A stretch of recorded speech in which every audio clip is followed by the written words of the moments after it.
네, 지금부터는 메르스 관련해서 이 전문가들과 함께 집중적으로 분석해 보도록 하겠습니다. 김주환 YTN 정치안보 전문기자, 설대우 중앙대 약학대학 교수, 그리고 손수호 변호사 이렇게 세 분 모셨습니다. 자, 먼저 교수님께 여쭤보겠습니다. 지금 이제 뉴스 속보로 전해드렸는데 5월 27일 날 삼성 서울병원 응급실에서 치료를 받았던 16살 남학생이 처음으로, 10대 중에 처음으로 확진 판정을 받지 않았습니까? 네. 어떤 의미가 있다고 봐야 될까요?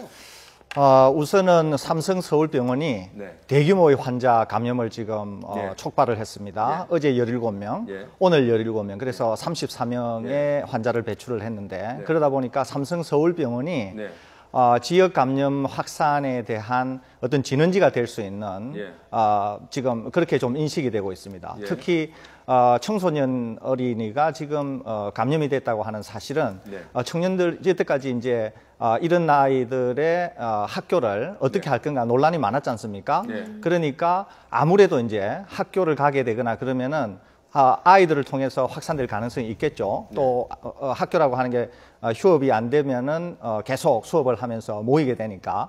그래서 지금 그런 가능성이 굉장히 높아진 사고가 생겼다 이렇게 볼 수 있고, 특별히 청년기의 아이들도 이제는 우리나라에서는 특별한 상황으로서 첫 번째 사례가 나왔으니까 아무래도 그 연령대에 전파되는 것을 적극적으로 방어해야 될 그런 것을 고려해 봐야 된다 이렇게 그러니까 메르스가 사실 지금 이제 16살 고등학생인데 메르스라는 게 뭐 젊은 친구들한테 감염이 안 된다는 건 아니지 않습니까? 그렇죠. 예, 그동안 이제 우리나라 같은 경우에는 이제 고령자 중심으로 갔지만 감염은 되는데 젊은 사람일수록 면역력이 높아서 감기처럼 그냥 모르고 지나가는 경우도 있는데 이 16살 남학생 같은 경우에는 응급실에 있을 정도면 몸이 많이 약했기 때문에 좀 면역력이 좀 떨어졌다.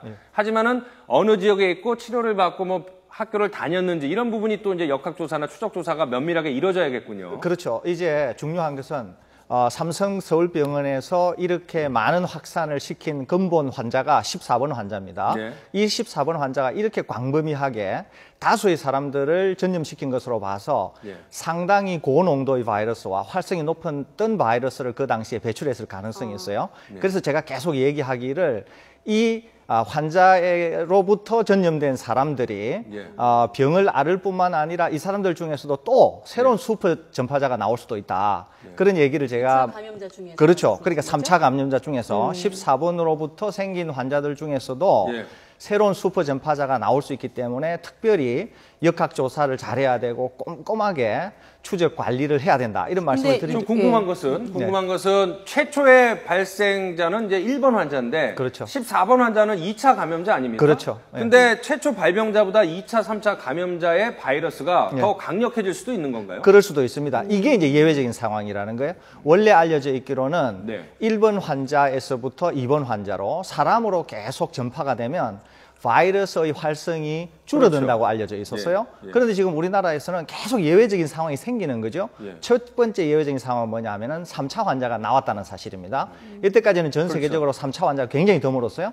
두 번째는 3차 환자가 나왔을 뿐만 아니라 나온 3차 환자들도 굉장히 중증의 환자들이 많을 뿐만 아니라 또 바이러스들이 많아서 새로운 4차 환자를 만들 가능성이 있는 환자들이 지금 발견이 되고 있다는 거거든요.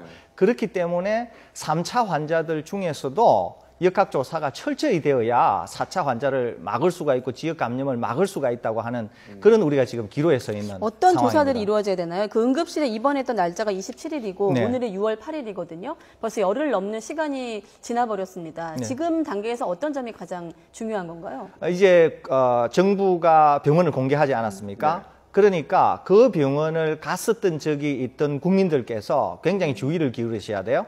우선은 그 주변의 기관에 병원을 방문하신 적이 있으면 스스로를 의심 환자로 규정해 주시고 병증이 없다고 하더라도 웬만하면은 자가의 격리를 스스로 하신 상태에서 최대 잠복 기간이 한 14일 정도 되니까 2주 정도까지 그런 증상이 나타나는가를 관찰하는 것이 대단히 중요합니다.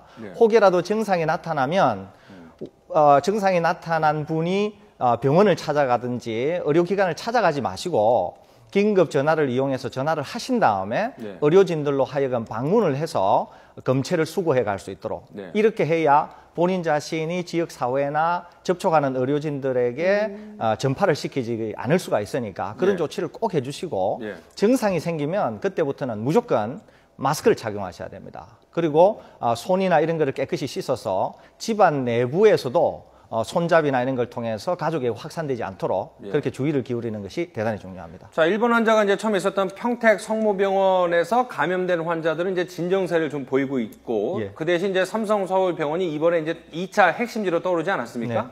근데 이제 정부에서는 평택 성모병원 5월 15일부터 29일까지 방문한 모든 사람들은 신고를 하라고 그랬는데 삼성서울병원에 대해서는 그런 언급이 없습니다. 그거는 삼성서울병원을 적극적으로 관리를 했기 때문에 그럴 필요가 없다라는 건지 아니면 아직까지 정부가 그 부분을 생각을 못하는 건지가 좀 궁금한데요.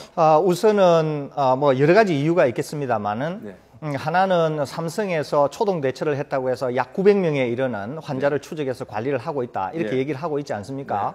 제가 봤을 때는 그게 충분하지가 않습니다. 왜냐하면은 삼성서울병원은 워낙 대형 병원이고 워낙 잘 알려져 있고 또 그 환자가 묵었던 3일 동안 고농도의 고활성의 바이러스를 배출했을 가능성이 있고 응급실을 방문했던 그 짧은 기간 뭐 3일이라고 하는 그 기간 동안에 많은 사람들이 방문을 했을 가능성이 있기 때문에 혹여 추적이 안 됐을 가능성이 굉장히 많습니다. 추적이 안 됐을 가능성이 있는 사람들 중에는 감염의 가능성도 상당히 높은 거죠.